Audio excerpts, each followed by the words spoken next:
Welcome everyone to another Kent Seminar. Today we have Professor Shihui Shen. She's a rail transportation professor at Penn State Altoona. And she's actually an alumni. She graduated in 2006 from the Civil and Environmental Engineering Department here under the supervision of Professor Samuel Carpenter.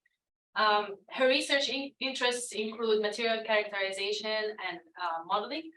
And she also works on pavement evaluation. And I think Professor is also a professional engineer in the state of Pennsylvania, and she also is a member of the ASTE. Can you please help me in welcoming Professor Shen?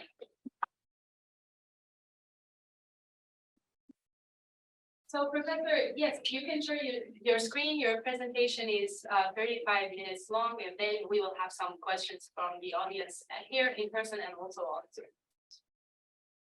Great. Thank you. Thank you for the introduction. Let me share my screen with the full mode. Can you see it? Okay, so good afternoon, everyone. Thank you very much for being here. And it's my great pleasure to be here, and it's super excited and honored to speak at this Kent Seminar Series. And my talk today is about workability and compactability of asphalt mixtures. I'm going to share with you some of our new studies from a new perspective to look at this workability topic, which is a hot topic. And as we all know, workability describes the capability of asphalt mixtures to be mixed, placed, and compacted in the field. And it directly influences the pavement conditions or qualities such as density, smoothness, uniqueness, and even the long-term performance. So after so many years of research, we have found workability can be affected by material properties and compaction conditions. And recently, we have developed different types of modified materials, such as like waste plastics, chrome rubber mixtures, rapids.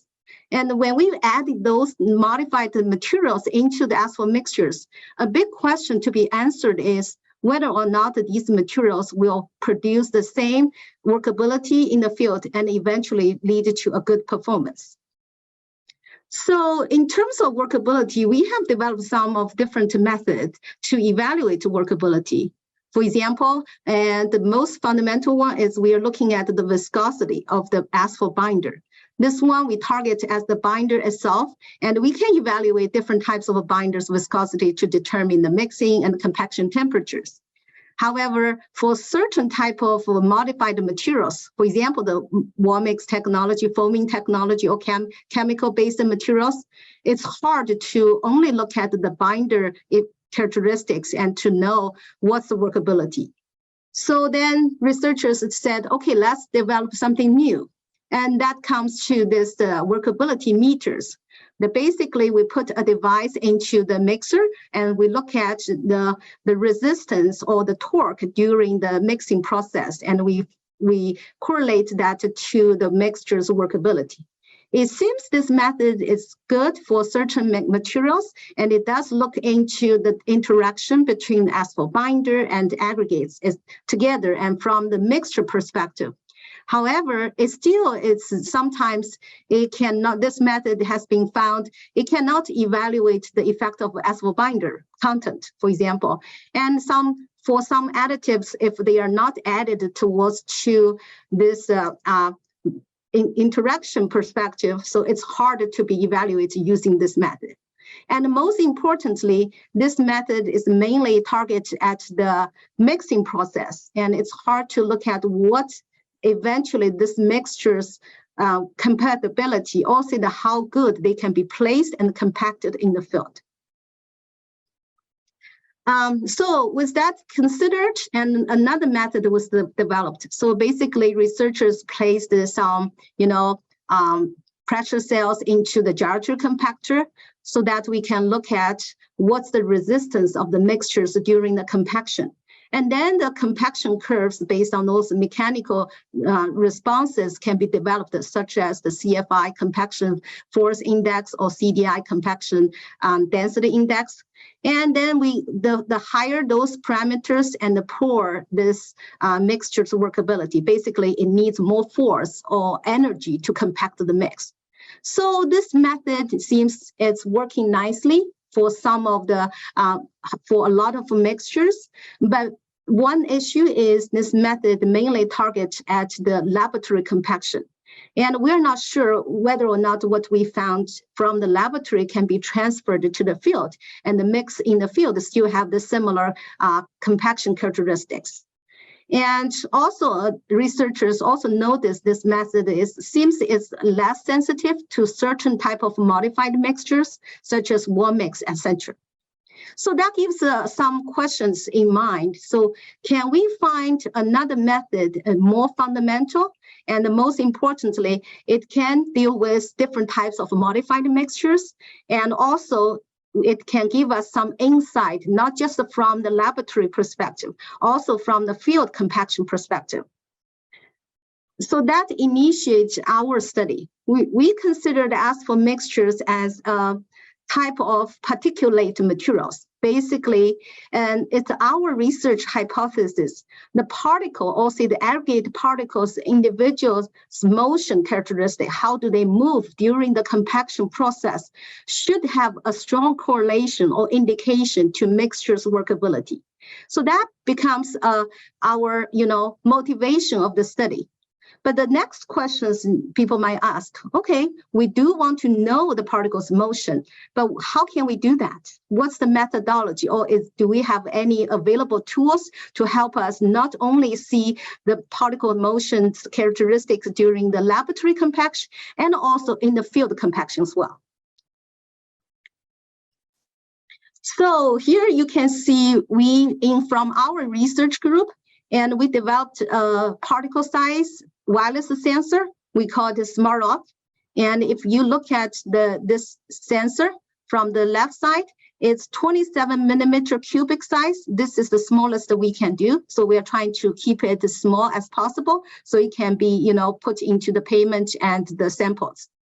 And the outside shell is 3D printed with high temperature resistant ABS nylon, so it can sustain within the compaction temperature. The inside of the sensor, we put a bunch of sensors like gyroscope, thermometers, accelerometers, magnetometers, so that we can measure the acceleration and rotation and also contact stress at the surface. And all the collected data can be transmitted wirelessly or real time to our personal device like computers through a Bluetooth BLE technology. So here I'm just trying to show you a little bit of visualization of when we have our SmartRock particle moving, and we can real time collect the rotation and the translation. And also this is the stress. So it's a little dark, but you can see when we press it, and you can see the stress data can be recorded in the computer. Okay, so now we see we have a tool. We have this SmartRock sensor, which is small enough we can embed it into the laboratory sample and the field to do the compaction. So the first trial is from the laboratory. We place the SmartRock sensor, as you can see, this white cube, into this gyratory compaction samples. We first place half of the material into the mold, and then place the sensor in and place the next half of the material, so that we can ensure the sensor is almost in the center. Our research has noticed that if we want to put this material or the sensor as close to the center as possible to avoid some of the boundary effect. And then we can put it in just like a normal gyratory compaction. And in the meantime, our computer can collect the SmartRock movement, rotation, translation, etc., and also the contact stress. So the right side, if you can see, I move it, make it a video a little bigger, so you can see the actual how the internal particles is moving under the gyratory compaction. So you see it's a cyclic gyration. So we have those visualization, but in the, at the same time, we want to do some data analysis. And the left plot you can see here is a chart. We get the rotation or Euler angle from the XYZ 3 dimensions. And you can see the data follows the like cyclic moving, which is follow the gyratory compaction cyclic compaction trend. And also, most important thing is we are defining a parameter, we call it relative rotation. That is the peak and the valley, the difference value for the Euler angle. And we found that for this relative rotation shows how much this particle is rotating or free move during each gyration cycle, which has a good relationship with the particles or mixtures workability. So we collect those data and we extract them and plot this relative rotation versus the number of gyrations. As you can see on the right side, there's a curve. At the beginning, the rotation is quite dramatic because at that time material is still loose. And then this rotation angles is quickly reducing to a stable stage. And eventually at the end of the compaction, this rotation angle is almost stabilized, means the mixture is reaching to the, compact dense structure case. Okay, this looks very good. It's meet our expectation. So, and then we realized, okay, this curve seems very familiar. So we superposed a height curve, which is the specimen height change during the compaction process, and which is the orange curve. If you see the orange curve and the blue curve, which is the relative rotation, these two curves, they match to each other very nicely. That gives us a very good indication is the relative rotation and the height change, which can be directly related to the density change of the specimen, can be correlated very well. In other words, maybe it is possible we can use the relative rotation to represent the density change of the material or the specimen. So this gives us a very good sign, and we want to verify that. And another very important thing is that tells us the particle rotation really plays a very important role during the compaction process. So in order to verify this hypothesis about the role of particle rotation, we further did some DEM simulation. So we put this, we established a PFC 3D model, and we did the virtual gyratory compaction experiments. And two types of experiments were done. The one thing is we let the gyratory compaction is following the regular compaction particle, it's moving, rotating, and then we look at the end of the gyration experiments, what is the volumetric will look like. And then we also did another experiment is we purposely fixed the particle rotation. In other words, we don't allow the particle rotation, and then we see how the compaction will go and what the volumetrics will look like at the end of the compaction experiments. So the right curve, as you can see, the blue curve shows when the particle rotation is restricted, and the red curve shows the free rotation. So you can see, obviously, if we restrict the rotation, the air voids trend is higher. That means the sample basically cannot be effectively densified or compacted as we allow the rotation. So that gives a very interesting result. Follows our expectation. And then we further look into on the left side that shows how the internal particles is structured after different gyration stages. At the beginning, at the middle, at the end of the stage. The top curve, as you can see here, is the rotation is fully allowed. So you can see the coarse particle are moving freely, and at the end of the gyration cycle, there's internal structures is very different from the beginning, and in fact, more coarse particle interaction or interlocking are achieved.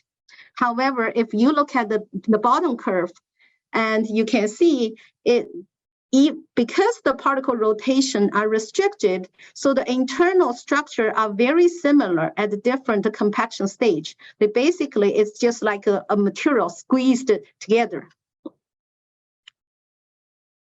So if we further look at what's going on and we pick the individual particles and we looked at the particle motion trajectory during the compaction for the different particle sizes, and you can see the green curve that shows if we don't allow rotation. So the particle basically, they are moving vertically and just downward without any horizontal movement. So basically the materials are compressed. However, if we allow the particle rotation, the particle movement trajectory within the gyratory compactor is vertical and horizontal happened at the same time. So that makes the shear is happening during the compaction and also shows the compaction is more effective. So we saw this from at the different particle size levels and tried different multiple experiments. So that gives us a very important indication is, the first thing is during the compaction, it has to have this vertical translation and horizontal translation happen at the same time, which is caused by the effectiveness of this particle rotation. And in other words, the effect of rotation during the compaction shouldn't be ignored. And that's worth further exploration. So that is very important lesson or information we learned from our DEM simulation work. So we think we get some, brief information, and we want to see what we have seen from the laboratory, from the simulation. Is this also happening in the field? So then we did some field experiment. We placed our smart rock sensor at the bottom of surface layer for a compaction project with the support of PennDOT and local contractors, new enterprise companies. So we put this, how we do it is we first, after the paver, we manually dig a hole into the pavement, and then we place our smart rock sensor at the bottom of the surface wearing surface layer, and then we cover it with loose material, and then we let the roller compactor to compact. We recorded the data and to see how this the particle is going to respond on the different roller compactors. So we collected some data, and this figure you can see is the field particle rotation collected by the smart rock. For this particular project, there are totally 11 compaction passes, roller passes. And you can see at the beginning, the particle rotation is pretty dramatic, and then goes to the middle portion is a fluctuation. And then at the end, it's pretty much leveled. And for the same type of mixture we use in the field, we took them to the laboratory and we compacted using the gyratory compactor. And the right curve shows the relative rotation data we collected from the smart rock using the same type of material used in the field. And you can see it follows the three-stage trend. At the beginning, the rotation angle is pretty large, and then goes to the transition stage and the main compaction, and then goes to the end is leveling. So we think this laboratory and the field looks very similar by if we are using the relative rotation as a common characteristics, and we can unite them together and to describe the compaction as a three-stage process. The breakdown stage, which has a very short and the most dramatic particle rotation, and then goes to the main compaction stage. The particle is more fluctuation, a lot of rotation happens, but it's not as big as the initial stage. And then goes to the ending time. So basically the material is stabilizing, and the effect of roller compactor, it's more like a finishing the surface. So these two by visual, it seems highly similar. And then we decided we want to do some statistical analysis to see whether or not these two curves from the laboratory and from the field, are they statistically correlated or related to each other. So two types of statistical analysis we did is first is the density-based Pearson correlation coefficient and energy-based Pearson correlation coefficient. So saying these two methods, basically we are correlated either based on these two curves achieve the same density level during the compaction, or during, for the lab and the field compaction curves when they achieve the same amount of compaction energy. So we use these two concepts and compare them and correlate them. Eventually, finally, we got a Pearson correlation coefficient R value as high as 0.8, more than 0.8.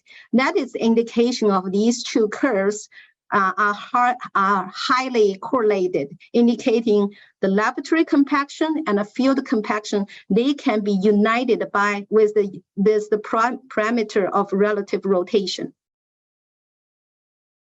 So we got some good information from the laboratory, and we got good verification from the field. And the next, I'm going to show you some application projects we did just to see how can we use those information to evaluate the workability of the different types of mixtures. And the first, we are applying it to study the workability of warm mix asphalt mixtures. And before we do that, we decided to define some parameters so that we can easily quantify the amount of workability we are measuring. And the first parameter you can see on the left side is we call the relative rotation capacity. So basically, we are taking the relative rotation curve over the number of gyrations, and then the area underneath of that just telling us the amount of particle active rotation during the entire compaction process, starting from the end initial to end design. The higher this number is, that means this mix is more effectively, the particle is more effectively moving or rotating during the compaction, and it's an indication of the better workability. So this is one parameter. And the right side I'm putting is if we are comparing two mixtures. For example, as I mentioned just now, if we want to compare a modified mixture versus a control mixture and how their relative workability compares. So what we can do is we can plot their relative rotation curves, and then we can do a difference of these two different curves at each gyration cycles.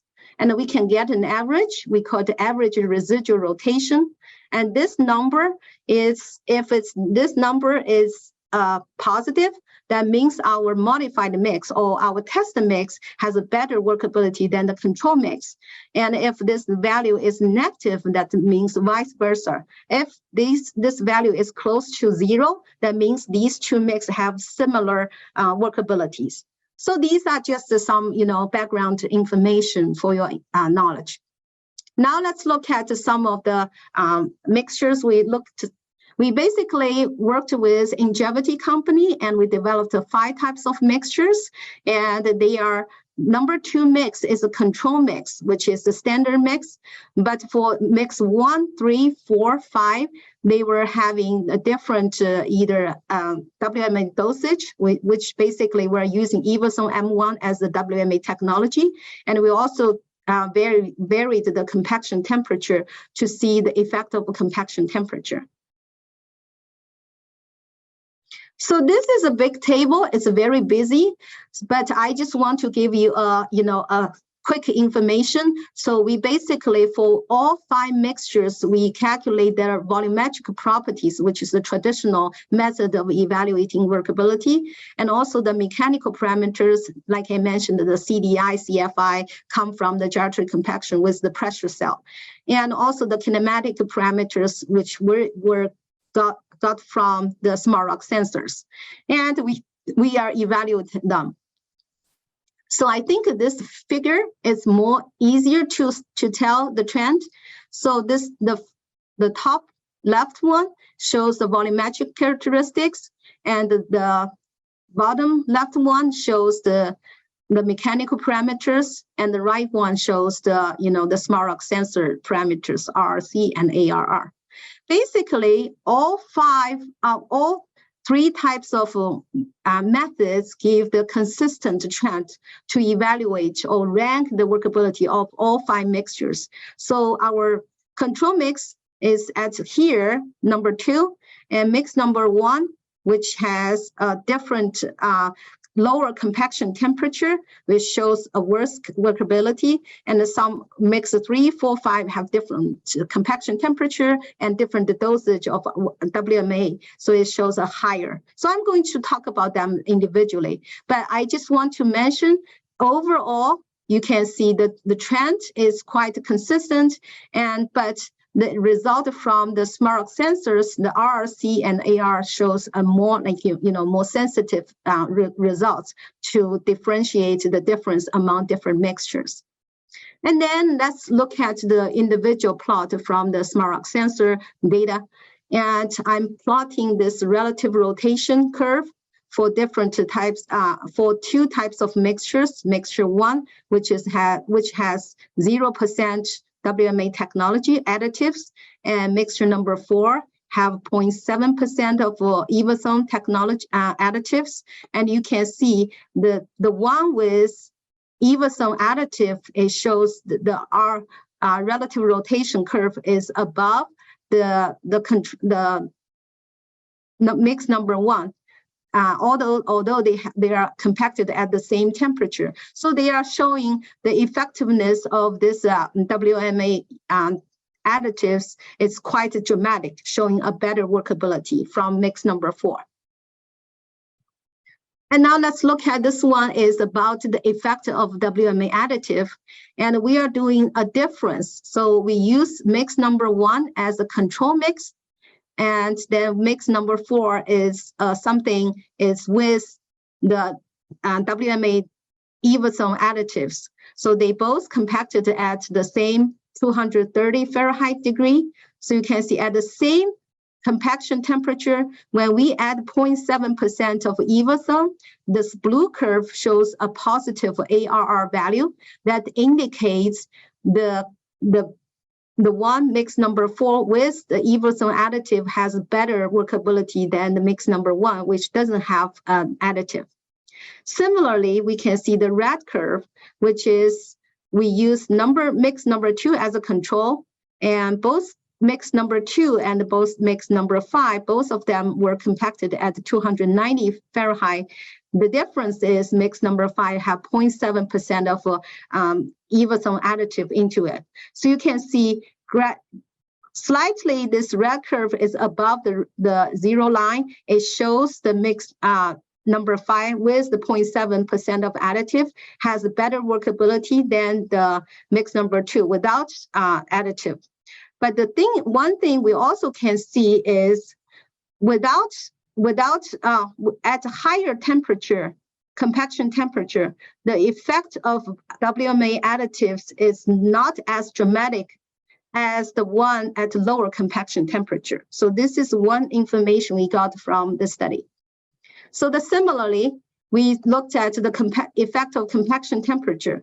That means when we have the same WMA additive and higher temperature, you can see for the mix number 2 has better workability than mix number 1.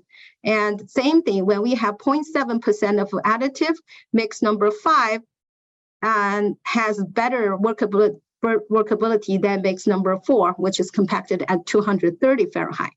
So, but similar to what the previous slide, you can see when we are at this higher degree of additives, the effect of temperature becomes, less dramatic. So now let's do the trade-off effect. So now we are doing more real WMA applications. So we reduce either 60 Fahrenheit degree of temperature by trading off 0.7% of WMA additives. So you can see their workability are equivalent. So mix blue, red, and green. So 3 curves basically are showing us 3 types of WMA application method. So either we are using 0.7% of additive to trade for 60 degree of temperature drop reduction for the compaction, or we are using 0.35% of additive to trade for 30 degree of temperature reduction. And in this way, we are seeing a similar workability. That means we can achieve the WMA applications effectiveness of we are achieving the effectiveness of WMA technology through our observation. Okay, so now we have this WMA technology application, and we also did another application is to look at how we can predict the compaction density or conditions by using our method. So as I mentioned, from our previous research, we already established or verified the strong correlation between the laboratory compaction and the field compaction. So this allows us able to use the laboratory data to train our machine learning model, and then we can use this model to predict what is happening in the field. The benefit of doing so is because we are more versatile. We can collect more data from the laboratory compaction as compared to the field compaction. And through this model, we are going to have two types of predictions. One is for the classification. So we know in which category the material has been compacted. And another one is prediction. So we can predict exactly what's the density is in the field. So here just showing some of the mixtures we use in our model development. And for the laboratory compaction, for this one, we only used 11 mixtures. And they varies in terms of wrap content, types of nominal size and binder and compaction temperatures, etc. And here shows these mixtures have quite a big variation in terms of gradations as well. And in terms of the prediction, so for the classification model, we have three categories of input parameters. The first one is the particle movement, which can be collected by the smart rock sensor, the relative rotation. And we also have a material property information like a mixture type, the additive dosage, if we do have some additives, and the nominal size, binder content, etc. I just didn't list all of them. And also the energy parameter, which is the compaction energy. We also think this is very critical parameters. And the output are the 5 categories of compaction status. So either is far under compaction to the over compaction. And these categories we established currently is based on the Penn specification. Another thing we did is to consider the field variation, we also add a buffer zone. So basically is at the transition line between the two classes, we add 0.5% of density variation buffer zone, so that we can consider sometimes the field variation measurement variations. Here is just trying to show how do we calculate the compaction energy from the laboratory gyratory compaction. It's applying. So we are applying both the normal force and the shear force, so we can use it to determine the gyratory compaction energy. And this is a quick snapshot of just the data. How is our data look like? In total, we have more than 4,000 data points. It's from those 32 specimens, 11 mixtures, and the input materials, as I mentioned, include some material properties and the particle rotations and also the compaction energy. So in terms of the actual prediction, we consider the 3 scenarios. The first scenarios is we are using all data as a training set, and also we do the cross-validation prediction. The scenario number 2, we randomly select 70% of the data to do the data training and model training, and then the rest is to do the model verification. And the scenario number 3, we purposely pick or randomly pick 8 mixtures to serve as the training data set, and the rest, the 3 mixtures, is purely prediction. So we want to see at the 3 different levels how the model is going to predict the quality of the prediction. So here, as you can see in the result, and when we don't put the buffer zone, the accuracy is more than 90%, but it's not as good as when we put the buffer zone. So it's almost, the accuracy is going close to this more than 99%. And you can also see for doing 3-level scenarios of prediction, and all of them seems to give a pretty reasonable prediction quality. And we are pretty happy with that. So we did the lab, and that is mainly serving as to establish our prediction model. So we want to use that model to purely predict what's happening in the field. And this is what we are using here. So input in the field, we have the SmartRock sensor data. We have the roller compaction energy, which is different from the laboratory gyratory compaction energy. And we also have the material properties we can get from the mix design. And we developed the 2 types of model, like it said, classification model and prediction model. So this is just, again, a snapshot of this, the input data from the field compaction. And a little bit of information about the compaction energy. So in this case, we have 2 types of roller, static roller and vibratory rollers. So we have different methods to calculate the different compaction energies. And so use them into our model as input. So this is just a result. So I put this as a big table.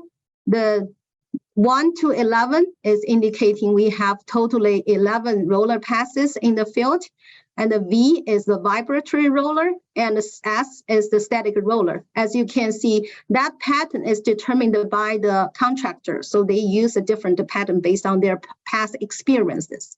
And from our model prediction, and we predicted after the 4th passes, the materials is in stage number 1, which is far under compaction. And 5, 6, 7, after 7th pass, roller passes, and the mix gradually goes into the blue area, which is under compaction. And once after roller pass number 8, and the material starts to get into the good compaction, which shows the mixture's density is in the 91 to 93% range. And we also used our artificial neural network ANN model to predict the density level after each compaction passes. So you can see the number is listed here. It's gradually increasing, and up to the pass number 11, the predicted density is 92.7%. And we also took some course after the compaction is completed, and from those 3 courses, and you can see their recorded numbers is around 93%. So it's very close. So we think the prediction quality is quite reasonable. And with one project, it's very promising, but we think, okay, maybe it's too good to be true. It's kind of an accident. So then we decided to do another project. This project is located in Indiana. We are doing this project is quite different because the contractor decided to use a much heavier vibratory roller at the first 2 passes. And then when we are at the site, we can literally feel the vibratory roller is vibrating, and the whole pavement is vibrating. So we think maybe it could have a different effect. So now let's look at the actual data, the prediction data. So you can see the prediction results from this table. You can see we only use 2 vibratory roller compactions, and after the cycle, we already see the compaction prediction is going into the blue level, that is under compaction, and the AN prediction is 90.7% of GMM. After we finish the 2nd pass of vibratory roller, the mix is already entered this green zone, which has a good density, our prediction result is 93.6%, and the core density shows is close to 93% as well. So that shows very good correlations. So I think that's pretty much it. I just want to conclude and wrap up with my presentation. I think the first thing I want to mention is we introduced a new method and basically a new concept to look at the workability and the compactibility of asphalt mixtures from the particle size or the particle level. And also this method can be related to the field compaction, and it seems to be working pretty nice for modified asphalt mixtures. And we are right now proposing this as a standard ASTM procedure, so it's under review right now. And the second very important takeaway from this study is I really think this particle rotation is a very critical parameters which has been neglected before in our previous study, and we should pay more attention to this particle rotation because it shows it has a very critical impact on our compaction effectiveness, and it is also a parameter that can help us to link the laboratory compaction and the field compaction together.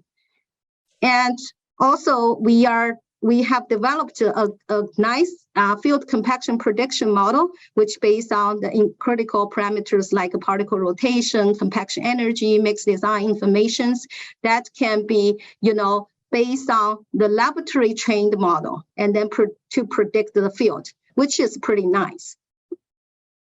So that's all. And like I said, thank you very much for everyone's attention. And I'm happy to take any questions if you have.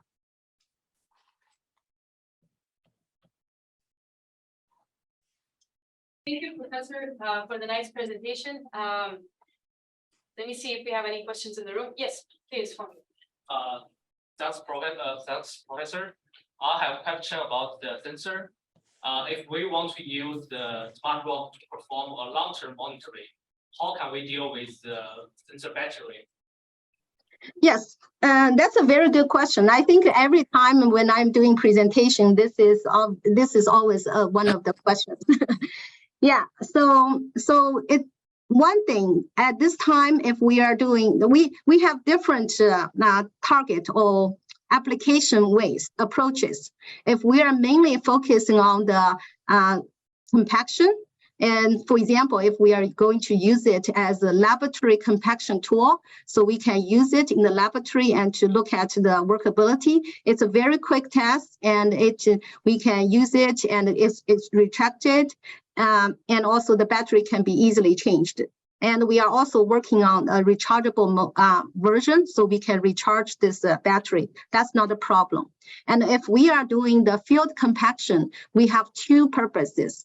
If we just want to look at the compaction, and that's we can, we don't really need to worry about the long term. But if we are using it for the long-term performance, and at this moment it's still challenging, and we are working on two ways. One way is we're working on the rechargeable sensor, so we can remote charging the sensor to make it, recharge and work. The second way is for certain applications. For example, if we want to look at the long-term performance, and we realize the particle rotation is actually not very dramatic. And in that way, we are currently thinking about to make it wired so it can last much longer, as long as possible. So those are the different approaches. I think it depends on the purpose and what you are trying to do, and we can, go from different directions. Yes, Anjali. Thank you very much for the presentation. If you don't mind, can you clarify, and I apologize if I forget this, what is the definition of the residual rotation? And also, when you're differentiating the mix, the range was between 0.1 to minus 0.1. What does it mean when you're comparing mixes within a total range of 0.2 degree? Okay, so you're talking about this one. No, it was I think in the warm mix you had maybe it was further down. Like the range and the residual, right here, yes. Okay. So you're talking about the average residual rotation, the number? Yes, like first, if you don't mind clarifying, what is the residual rotation and how do you calculate it? And what does it mean when between the two mixes, they're within a 0.2 degree difference? Mm-hmm, mm-hmm.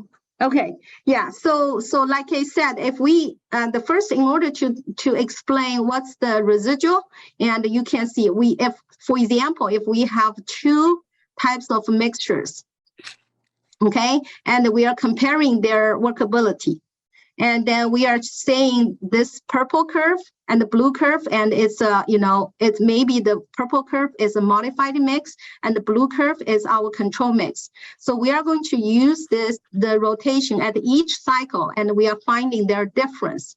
Their difference is the residual. So that's what we are defining here. And then once we find their difference at each cycle, and we plot in this curve. And if the difference is positive, means the one you are testing, or you are having modified materials, is having higher workability than the control mix. And you are right. So what does this mean? This number is at 1.24, 0.82. Is this 0.82 means they have the 0.82 degree is good or bad? So that means in overall, their difference at average rotation, their average rotation difference during the entire cycle, it's very small. That means the particle there's a very limited, difference between these two, and indicating they are having similar workability. Okay. Yeah, and whether or not this number, like how small you are talking about, how large you're talking about, yes. We are now developing an experiment, like a statistical method. So I just don't want to throw too much information. So I didn't put another part of the statistical analysis here. But we do have a procedure to test the difference and to test the equivalency of these two curves, so that we know whether or not these two curves statistically, are they equivalent or are they different? We're using the statistical method to do the evaluation. Thank you. Mm-hmm. Thank you. Yes, Javier. Professor, on slide 18, you were comparing the results for the different mixes that you tested in the lab. I was curious to know what is the end design of that particular mix and how you found the locking point. Okay, so the end design for the wall mix, are you talking about these wall mix? Yeah, for both. So these wall mix, their end design, I believe is 70. Let me see. I think it's a 75. Okay, and yep. So their end design is 75 gyrations. And how do I find the locking point? Basically, I believe is if we have two consecutive gyration cycles, that doesn't have like a high change. So that's the time we define as the locking point. I think 2 or 3. Yeah. So that's the standard definition of locking point. Thank you. Mm-hmm. Yes, Helen.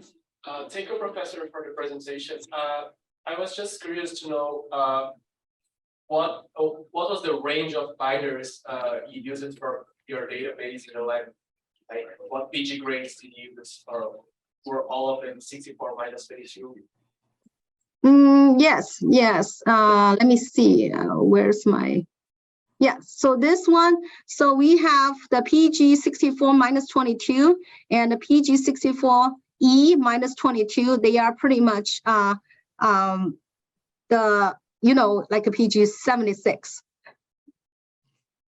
So we have the basic PG 64, and we also have the PG 64E, which is like a equivalent to modified PG 76 binder.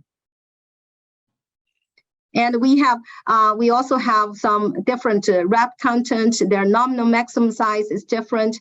And I think this is right now it's a little limitation because the type of mixtures is not very, the range is not very wide.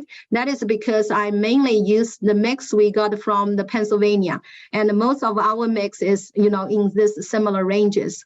And in the future, and we are looking for, adding or expanding our database by adding more types of mixtures into the database. Thank you, Professor. Just one last question before ending. I think we're on time, but I'm just curious, like, how expensive is this rock? Can we throw 10 of them or 20 of them under the mats before we compact it? Because I'm sure density is going to be different from one spot to another. Thank you. I'm expecting that question. I know this is that is a very practical issue, and people are concerned about. And at this moment, to be honest, the sensor itself is quite expensive because it's still developing, and we have to, manufacture it, and we purchase all these sensors, and including all these, development costs. So it's quite pricey. But in the long time, we are thinking about the price can definitely be cut down, and at least half, I'm thinking, so to make it, acceptable. Another thing is very important is, in terms of a long-term application, I'm thinking two ways. The one way is we can make it simplified and only be used in the lab as a laboratory tool to evaluate workability. That's what I'm talking, like we can use it in the accompany with the gyratory compactor and to look at the workability in the lab. So that will be simplified version, and it can be rechargeable, and can be cheaper. And the second thing is, if we are trying to do the field compaction, and I also realize it will not be very practical, we throw 20 or 50 smart rocks into our pavement. So another work we are working on is to develop some correlations between the smart rock data from the material side, inside of mixtures, and the result from the intelligent compaction, which is the sensor on the vibratory roller. So we know the smart intelligent compaction has been a good equipment to monitor the compaction, but sometimes because of the viscoelastic materials behavior and some other very complicacy in the asphalt mixture itself, and we don't necessarily get very good result from the intelligent compaction at this moment. So we are hoping by correlating or integrating what we are finding from the smart rock, from the material inside of the pavement, and with the data we collected from the intelligent compaction, which is the accelerometer or sensor from the external vibratory roller, we are hoping to develop some correlations that can allow us to, in the future, okay, we do the correlation first or test section first to find the relationship, or maybe train our intelligent compaction models, and then we can log from the vast production or actual compaction project. We want to compact the miles and miles road, and we can use the intelligent compaction or say the vibratory accelerometer on the vibratory rollers to monitor the compaction. So I think by combining two technologies together, it will make it more practical. I see. That's a good idea, Professor. I see that Professor Akari has a comment. Yeah, I just wanted to thank Dr. Shen for being with us today. That was a very exciting presentation. I'm sure that we all benefit from it. And I would like just to tell our students here that whenever they work on the far field and they see the fatigue models that they are used there, that's her PhD. So that should give you an idea about the good work that she has done. So it's good to have you with us here. Thank you. Thank you. Thank you, Professor Akari. And thank you, everyone. So if you have any questions, feel free to let me know. Oh, I will email you, Professor. I have some questions. Sure. Thank you so much for being here. It was a very nice presentation, and we'll see you soon. Okay, thank you, everyone. Thank you. Have a good afternoon.